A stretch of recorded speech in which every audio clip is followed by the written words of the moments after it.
Çerkezler vardır. Hatay'da Çerkezler, Yahudilerle Ermeniler son derece barış içinde yaşadılar. Hala yaşamaktadır. Kayseri'de de öyle oldu. Yani siz de diyorsunuz ki dedeler bir gün almışsınız, siz bir de taşıyorsunuz o zaman. O da bir hatadır bence. Uğur Bey, bu tartışmayı sürdürebiliriz. 6-7 Eylül olaylarında hocam bu yanında tartışmanın yeri için bu konferansla yapıyoruz. Tamam. 6-7 Eylül olaylarında yanında çalıştığı aileyi elinde Türk bayrağıyla kapıya çıkıp kurtaran Müslüman, o aileyi kurtardıktan sonra bayrağı içeriye bırakıp baltayı alıp diğer gruba katılıp komşu evden devam ediyor yapmaya. Yani Çerkezler pür-paktır, Çerkezler mukaddestir, hiçbir günahı yoktur yaklaşımının bizi götüreceği bir yer yok. Evet, yanlışlar varsa tartışalım. Doğrularımız eksik söyleniyorsa biz söyleyelim. Evet, biz Ermenilere destek verdik.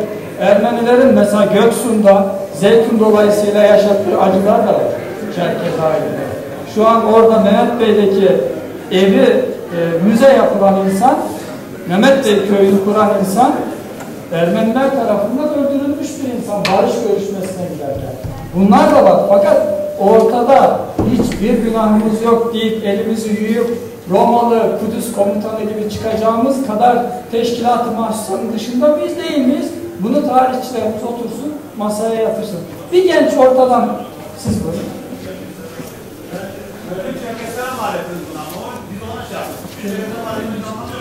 Teşekkür ederim. İsterseniz uzatmayalım. Şimdi sevgili arkadaşlar, hocamın da izniyle bir anımı anlatmak istiyorum bu konuyla ilgili. Ben 2010 yılında Erivan'a gitmiştim. Orada soykırım müzesini ziyaret ettim ve soykırım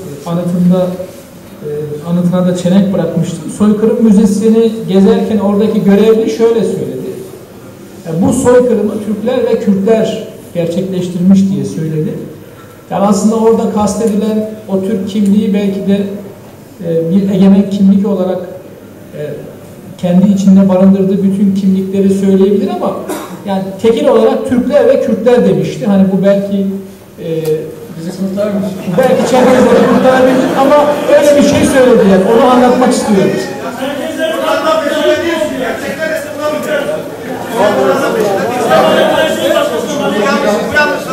Söz arkadaşlar. Ermeni soykırımını yıkmanın hiçbir anlamı yoktur. Gerçekten ortaya Beyefendi lütfen.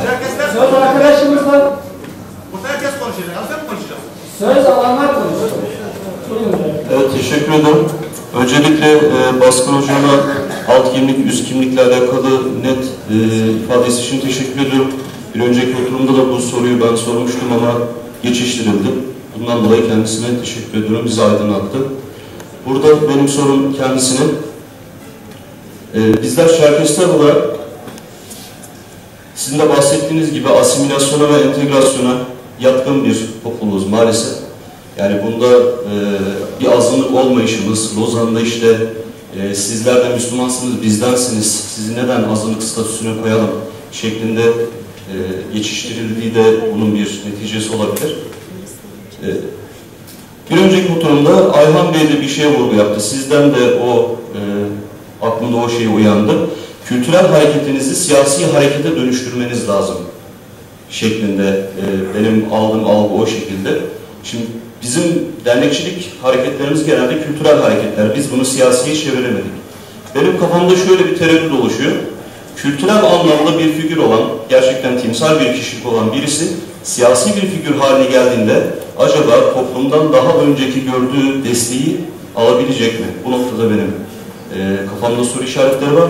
Çünkü bizim kendi içimizde de kendi dünya görüşlerimiz var. Asimile olduk belki ve entegre olduğumuzdan dolayı. Müslüman Çerkesler topluluğu var, Sosyalist Çerkesler topluluğu var.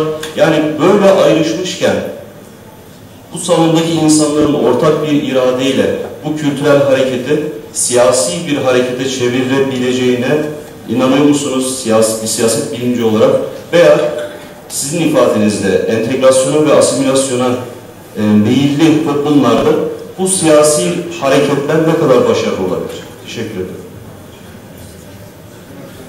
Şimdi efendim, gene aynı noktaya, gene şekilde dönmemiz lazım. Türkiye'deki eğitim sisteminin bize ezberlettiği siyah beyaz hikayesi. Şimdi buradaki siyah beyaz olayı nedir? Bütünleşmiş ve parçalanmış. Yok böyle bir şey. Bütünleşmiş dediğinizin içinde milyon tane farklı fikir var. Parçalanmış dediğinizde o milyon tane fikrin başka şekilde ifade edilmesi. Müslüman Çerkezler var veyahut da sosyalist Çerkezler var. Güzel de mazlum der diye bir şey var ve üç büyüklerden biri Türkiye'de insan hakları konusunda ve benim en azından benim kendimi çok yakın hissettiğim örgütlerin başında geliyor. Ki ben Deniz'in fazla mütedeyyin olduğunu söylenemez. O şekilde söylüyorum. Neden yakın hissediyorum kendimi? Çünkü adamlar içten muhalefet yapıyorlar. İnsan haklarını uygulayacaksınız diye. İslam'ı yeniden yorumluyorlar.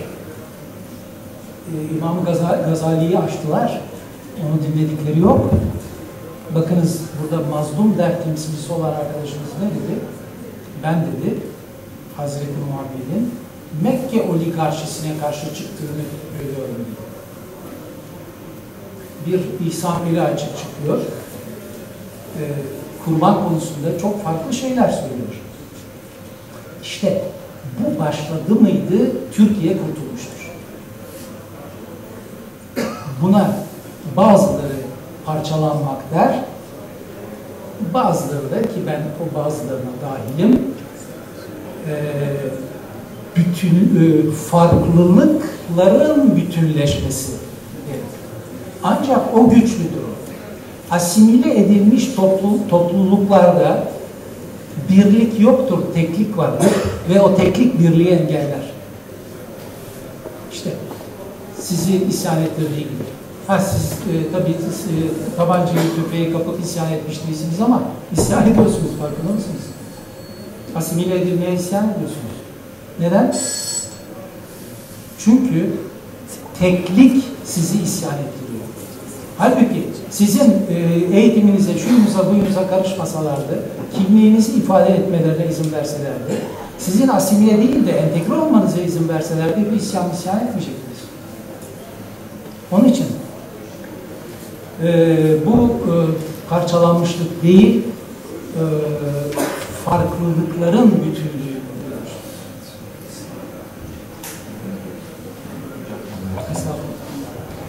Bu parçalanma, bölünme meselesine ilişkin ben de kişisel görüşümü paylaşmak isterim. Nasıl karşılarsınız bilmem tabii. Bir toplum kabaca bir kolektif bellek meselesi. Ne demek? Ortak acılar. Ortak acılarda eğer aynı zamanda farklılıklar oluyorsa özür diliyorum. Zaten o toplum olma vasfı önemli ölçüde gidiyor. Bugün Türkiye bu açıdan bakıldığında aslında parçalanmış bir ülkedir. Her ne kadar bir teknik falan veriyorsa zaten parçalanmış bir toplum. Mesele o yüzden sizin bu başlığınız çok hoş. Bunun benim açımdan en azından bir cümleyle yanıtı yok ama bu parçalanmış topluluktan paylaşılmış bir geleceğe doğru gideceksek çok sabırla ama sizin başladığınız bu yolda çok sabırla daha çok yürümemiz gerekecek. Çok yürümek çok uzun zaman anlamına falan gelmiyor. Çok emek sarf etmek gerekecek. Zaman izafi bir şey çünkü. Ama zaten içinde bulunduğumuz ortam bir parçalanmış toplum görüntüsünü arz ediyor. Türkiye'de zaten. Mesele bir coğrafi sınırlar meselesi değil. Şimdi ama şunun üstünden işte gidilir ya, yani bu salon bunun gideceğini ben de bir heyecanlı bir kez daha gösterdim. Muhittin Bey.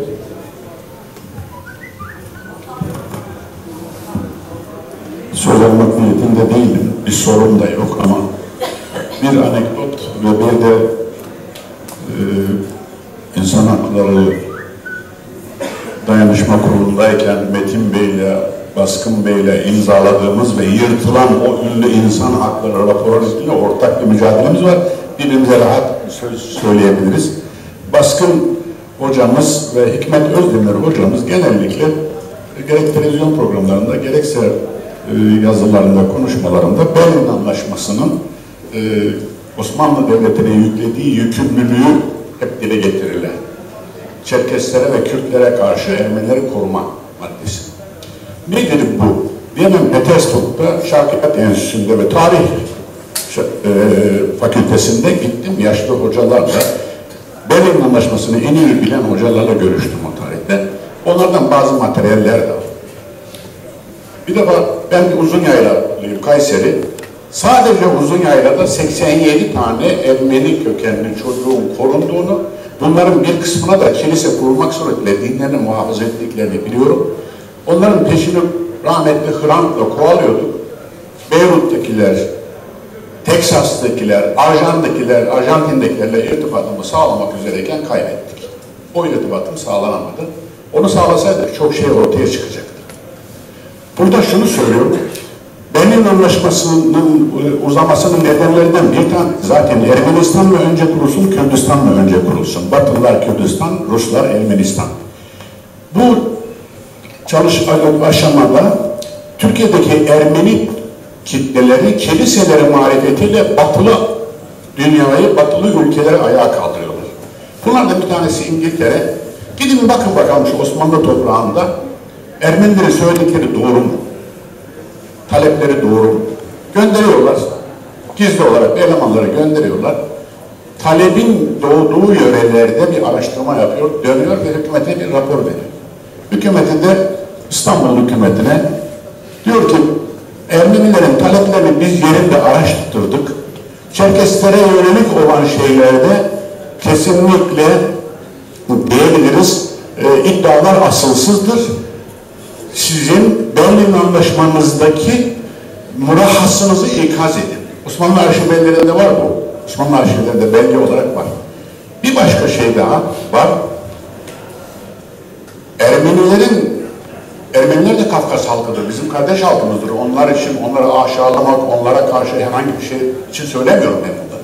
Çalışmalarımda muttali olduğum şeyleri paylaşayım madem konu gündeme geldi. Ermenilerin komşu köylere saldırmaları sonucunda 16-17 köyde jandarma saldırganları yakalıyor.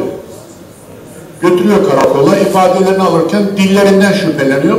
Ondan sonra bir bakıyor ki bunların 6 tanesinin üzerinde, 6 köyde yapılan baskında Paşnak grubunun, saldırıyı yapan grubun üzerindeki elbiseler Çerkes elbisesi. 9 tanesinin üzerindeki de 9 köyde yapılan da Gürcü elbisesi. Bunların bir anlamı var. Bunları da değerlendirmemiz lazım. Siyaset bilimciler bunu daha iyi bilirler.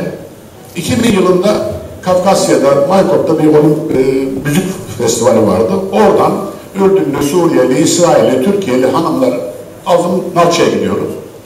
Piyatigorsk'ta bir mola vermek zorunda kaldık. Bir lokanta gibi yeni açılmış bir kafeteryaya girdik. Hanımlar da dedik hadi elinizi yüzünüzü yıkayın bir mola. Bir de yemek yiyelim, bir şeyler atıştıralım. Oturduk. Servis yapılırken ben lavaboya gittim. Döndüm, hanımlar minibüse girip biniyorlar. Ne oldu dedim. Siz Türksünüz, size verecek bizim ekmeğimiz yok dediler. Onun için kalktık, aramıza biniyoruz. Ben gittim orada yaşlı, Türkçe bilen bir yaşlı bey vardı. Zannediyorum 85-90 yaşlarındayım. Evet biz bugün buraya geldik. Türkiye'liyiz, Türkiye Cumhuriyeti vatandaşıyız. Pasaportumuz Türk. Ama biz Kafkas kökenliyiz. Çerkesiz deyince ihtiyar oradan kalktı, gitti minibüse, bütün hanımları ellerinden tutup indirdi, geri getirdi, sofraya oturtturdu. Neleri var neleri yok hepsinin servisini yaptı. Yemek yedikten sonra hesap ödemek için gidince bana söylediği soru çok önemli. Bu yemeğin hesabını dedeleriniz 100 yıl önce ödediler bizim atalarımız. Teşekkür ederim.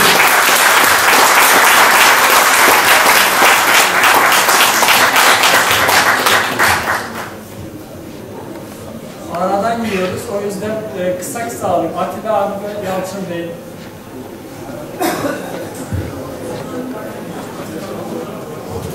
Atilla Mutlu Alkış.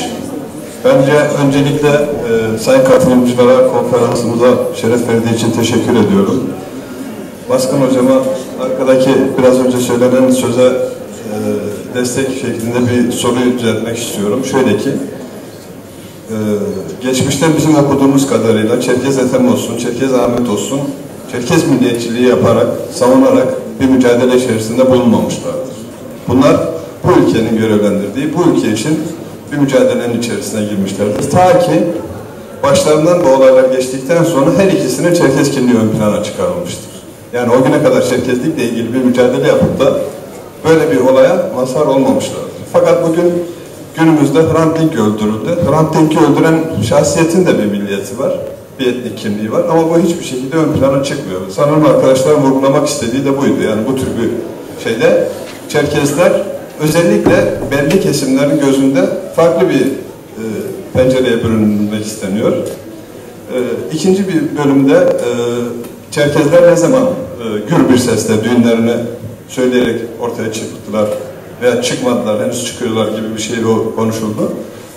Biz millet olarak hiçbir zaman için düğünümüzü kısık sesle yapmadık. Her zaman da bangır bangır yapıyoruz. Fakat toplum kültürümüz açısından bizim düğünlerimiz başka yerlerde farklı değerlendirildiğinden dışarıya kapalı yapıyoruz. Yani bunu bir utanç veya kendimizi bir eksiklik hissettiğimiz açısından değil.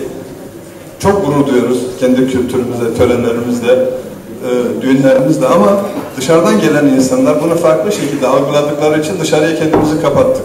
Halen de kapalıdır birçok yerde ama artık yaşadığımız ekonomik, sosyal koşullar nedeniyle birçok yerlerle akrabalaştık, biraz daha açıldık. Bu konuda tekrar yorumlarınızı bekliyorum. Sayın Baskın Hocam'a teşekkür ediyorum.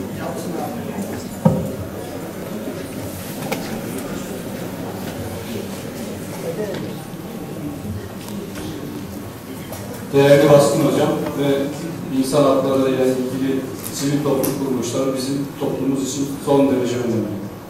Son derece saygı duyduğumuz 4 kişi bizim karşımızda.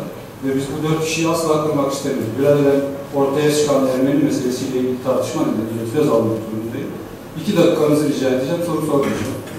O da şudur. Öncelikle Zebercet Coşkun'un Haçin diye bir romanı vardı. O romanı okumuştum çocukken.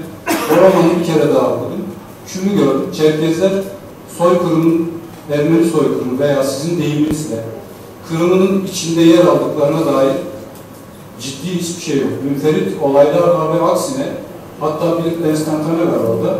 Ermenilerin katledilmesi sırasında Çerkezler katliama katılmadıkları için Türk köylüsünün ne olacak? Onlar da gavur dediği anekdotu hatırlıyorum. Zebercet Coşkun'un kitabında görebilirsiniz.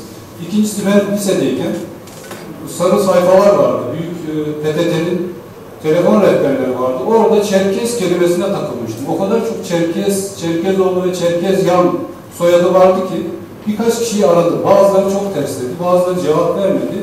2 tanesini şunu söyledi, çok iyi hatırlıyorum hocam. Çerkezyan soyadı ve Çerkezoğlu soyadını aldık biz. Çünkü Çerkezleri seviyoruz, bizi Kırım'dan kurtardılar.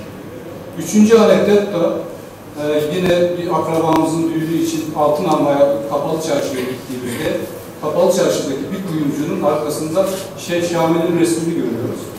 Ve kendisinin Çerkez olduğunu zannederek kendisiyle alışveriş yapmaya kalkarken beyefendinin oranın sahibinin kendisinin bir Ermeni olduğunu ve Çerkezlerin kendisinin hayatını ve ailesinin hayatını kurtardıklarını ifade etmiş ve 3 tane kızım var.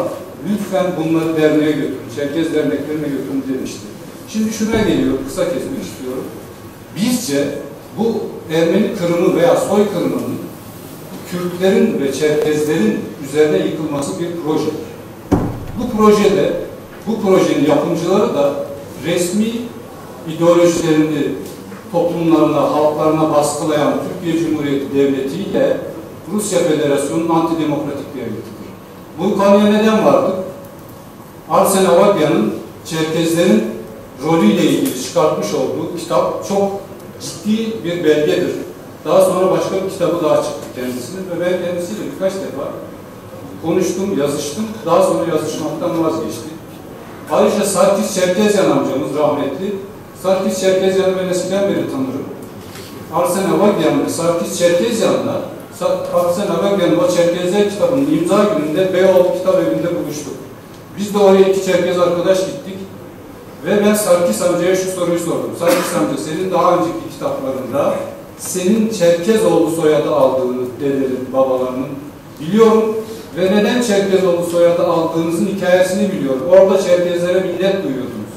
Ancak Dünya Hepimize Yeter diye bir kitap çıkardınız bu yakın zamanda. Bu çıkardığınız Dünya Hepimize Yeter kitabında ise tam tersini yazıyorsunuz. Ben bunu anlayamadım. Bunda bir şey mi var? Benim kıpkırmızı olduğunu bugün gibi hatırlıyorum.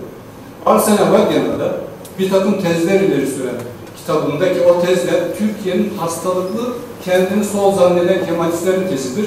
O da şudur: Türkiye Cumhuriyeti Osmanlı'ya da küfretseler bile Osmanlı Türktür. Dolayısıyla Türkler Ermenilere hiçbir şey yapmamıştır.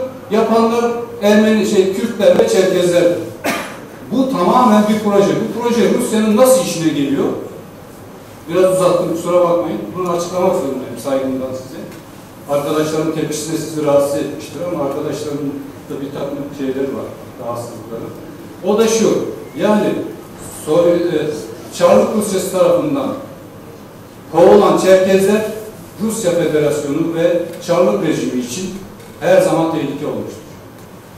Ve bunun güçlenmesi, Çerkezlerin özellikle Osmanlı'da ve Kurtuluş Savaşı'nın ilk yıllarında etkili olması, Çerkezlerin etemi bahane ederek tasfiye edilmesinin yolunu açmıştır ve bunda Rus parmağı vardır.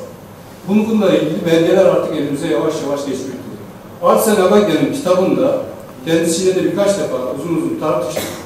Sürekli iddiatçılığı Çerkezlerin üzerine yamama gibi bir şey var. Bu Türkiye'nin hastalıklı solu tarafından kabul ediliyor. Bakın, hastalıklı sol diyorum. Çünkü ben onların sol olduğuna da inanıyorum. Benim bildiğim sol şu karşımda oturan insanlar sizsiniz. Fakat bu şovence yapılan, geldiklerinin üzerinden 40 yıl geçmemiş, Doğu Anadolu'da bu katliam ve kırımın çoğu yapılıyor. Nüfusumuz ne kadar ki? Ben Doğu'ya sırf bunun için gittim. Baskın abi.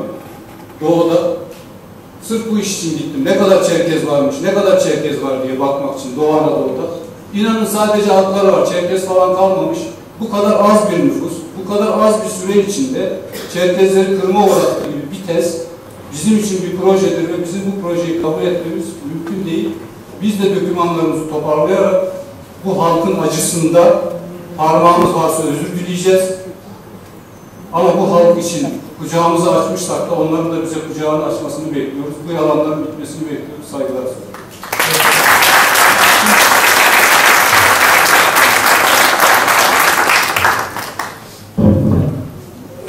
Zülfiyare dokunmak her toplumda ve her zaman tehlikeli bir şeydir. Fakat ben bir akademisyenim. Tehlike benim için kardeş olmuştur artık. Topluluklardan ve özellikle baskı altında olan topluluklardan öz eleştiri istemek kadar tehlikeli bir şey de çok azaldır. Şimdi onu yaşıyoruz. Ben bu meseleyi çok fazla uzatmak istemiyorum. Yoksa Çeçenlerin nerelerde Ermeni çocuklarını esir pazarlarında sattıklarını,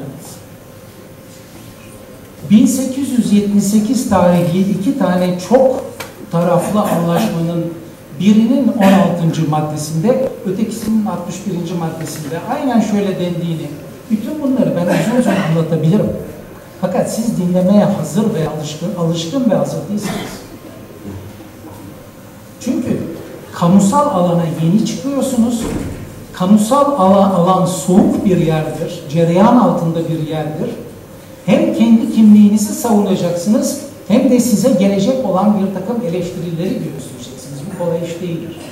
Sözünü ettiğim mesela Çukurova'da olmuştur. MK adlı çocuğun tehcir anılarını okuyoruz. 1878 tarihli Ayestefanos Antlaşması'nı İngiltere iptal ettirdi. Çünkü Rusya'yı fazla güçlü bir duruma getirdi. Ayestefanos'un 16. maddesi aynen şöyleydi. Osmanlı İmparatorluğu Ermenileri Kürtlerin ve Çerkezlerin saldırılarından koruyacak ve büyük devletlere periyodik raporlar verecektir. Bu antlaşmanın İngiltere tarafı baskısıyla iptal ettirilmesi üzerine aynı yıl 1878'de Berlin Antlaşması yapıldı ve aynı madde bu sefer 61. madde olarak girdi. Osmanlı İmparatorluğu Ermenileri, Çerkezleri ve Kürtlerin baskısından koruyacak ve bu konuda büyük devletlere periyodik raporlar verecektir. İsterseniz artık bunun üzerine fazla gitmeyin. Siz deyiniz ki orijinal olma meraklı bir akademisyen geldi böyle böyle söyledi, biz de ağzının payını verdik. İsterseniz burada bırakın. Bunu size değil ki ben gittim Çerkezlere Ermeni soykırımı tehdit. Beyefendi siz söz aldınız mı? Ama lütfen siz her türlü suçlamayla yapıyorsunuz. Yani pratikte yaşayanlarda... Beyefendi bakın ayıp oluyor. Bakın bu toplantıda herkes konuşmalı dediniz, söz istediniz, 2 defa söz verdiniz. Karşınızda sizin düşmanınız yok. Dostunuz var. Buna inanın ve bunu lütfen anlayın. Sizin gibi tuhaf şeyler dostunuz değildir. Ondan sonra soğuk bir su içiyoruz. Böyle dostum olamaz mı? Gerçekten olarak. İzin verirseniz toplantıya kapatacağız. Müdahale etmeyin lütfen. O zaman onları da müdahale edin. Her şeye müdahale edin. Biz tutmaya kalkıyoruz. Açık siz de o zaman konuşun. Herkes gelsin buraya konuşsun. Bakın bir anekdotla kapatacağım. Feridun Yazar, eski Adet Genel Başkanı, denge denetleme ağında beraber Kimseye çalışıyor. suçlamıyoruz. Gelenlere de teşekkür ediyoruz. Saygı duyuyoruz. Ama bir toplumun üstüne Ermeni... Beyefendi saygı duyuyorsanız söz almadan konuşmayın. Sen de yönetimde olarak bunu kapatamazsın. Yanlış yapıyorsun. Bir anekdotla kapatıyorum. Feridun Yazar, eski Adet Genel Başkanı, biraz da ortamı yumuşatmak için anlatıyorum. Suriye'de ortalık karışınca Suriye Ermenileri diyor ki biz buraya Türkiye'deki Kürt illerinden göçtük. Geri gitsek acaba orada daha önceden bir takım kıtaller, mukateleler, kırımlar vesaire yaşanmıştı. Bir sıkıntı olur mu? Yani Urfa Ermenileri Suriye'den Urfa'ya dönse, Mardin Ermenileri dönse bir sıkıntı olur mu? Bir toplantı yapılıyor. Kürtlerin akil insanları ve oradan gelen temsilciler. Feridun Bey de orada. Vallahi diyor, buyurun gelin diyor, sıkıntıdasınız, başımızın üstünde yeriniz var. Ama diyor eski malları geri istemek yok. Yani hepimiz kendimizi takdis ederek insan hakları alanında...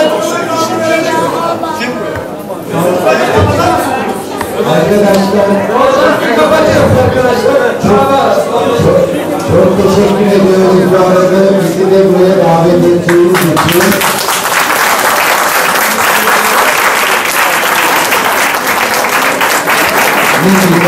Bundan arzumuzu ifade etmek.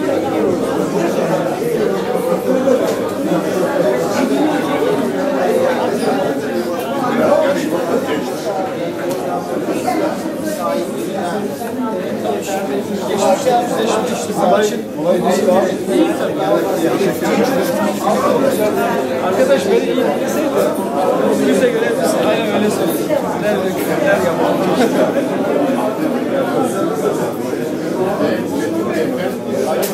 Şu an bir yarın ama yani Çerkezler yok demek yanlış bir şey yani. Güzel bir şey oldu gerçekten çok faydalı. Çok güzel, çok derinliğine, çok güzel. Çok teşekkür ederim. Konu zaten böyle ama ıslatlar daha yani daha 2015'te de neler olacak? Bu şey değil yani. Türkiye'deki raporun kurulu üyesi sendikacı gelmişti. Ya daha böyle şeyleri dinlemeye alışkın olmayan. O yüzden yani işte nezaketin, zerafatin, timsali Çerkezler falan hikayeleriyle büyüdük yani. Türkiye'nin maşası oldular. Geçmişler olan çarpmalar ve anam babam adamın nasıl Çerkez abi? Nasıl diyeyim ben baskın oransam adamın Çerkez abi. Doğru söylüyorsunuz. Ben genel kuruldan çıkıp gelmişim.